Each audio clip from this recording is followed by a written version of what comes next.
Suspended Deputy National Police Commissioner for Crime Detection, Lieutenant General Shadrack Sibiya is accused KwaZulu-Natal Police Commissioner, Lieutenant General Nhlanhla Mkhwanazi of misleading the public about the handling of sensitive political killings dockets. Testifying before Parliament's ad hoc committee investigating corruption in the criminal justice system on Monday, Sibiya rejected claims that he hoarded 121 investigation dockets from the Political Killings Task Team (PKTT) in his office, saying the allegations were false and intended to tarnish his name. He said the dockets were never gathering dust in my office for 3 months. They were handed over properly and I was not even present when that happened. According to Sibiya, the dockets in question were transferred by a crime intelligence boss, Lieutenant General Dumisani Khumalo, to Lieutenant General Kosi Senthumule, who then worked with the team to finalize the handover on March 28. Sibiya claimed the dockets were brought to Senthumule and then distributed to serious and violent crime. It was at a time they were supposed to go to Mkhwanazi, who said, "I don't want the dockets in my province. Take them to Sibiya's office. I never kept dockets in my office or in a safe. I don't even have a safe or archives." Mkhwanazi was simply misleading the nation. Sibiya further alleged that many of the PKTT dockets had been neglected long before his involvement and said they were gathering dust for years. Some were last looked at 5 years ago.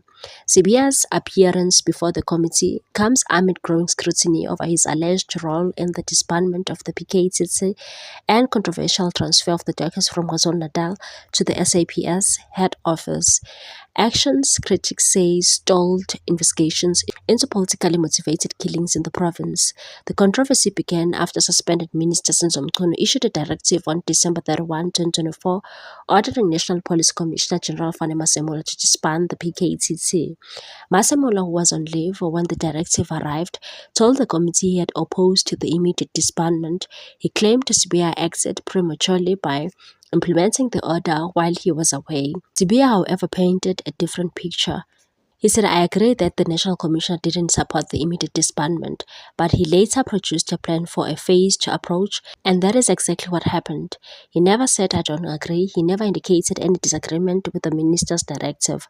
Whatever happened, happened on the instruction of the National Commissioner."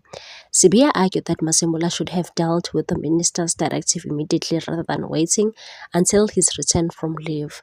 To support his version of events, Sibiya presented a timeline showing that on January 3, Brigadier Litoko from Masemola's office sent an email instructing him to deactivate the PKTT and submit a progressive report by January 14, and said, "My office was directed to communicate the deactivation of the task team and submit a report for the National Commissioner's consideration and sign off to the minister. I'm sure the National Commissioner gave such an instruction." He further stated had he been in Mkhwanazi's position when he held a press conference in combat gear, he would have been fired on the spot by his superiors. He criticized Mkhwanazi but confirmed that there's no love lost between him and Mkhwanazi. Sibiya told members of parliament that Mkhwanazi's rise in popularity, especially on social media, could come back to bite them. He said no provincial commissioner would get away with what Mkhwanazi is doing, and said no provincial commissioner you will see on TikTok is the only one that campaigns and is funded on TikTok, and this wins over South Africans. You touch Mkhwanazi, you touch us, but he's a policeman. So I'm just saying there are a lot of things that are wrong, that we are supporting as a country, and we are creating a monster that no one is able to control. What's your take on this one, people? Thanks for watching. Please subscribe for more news.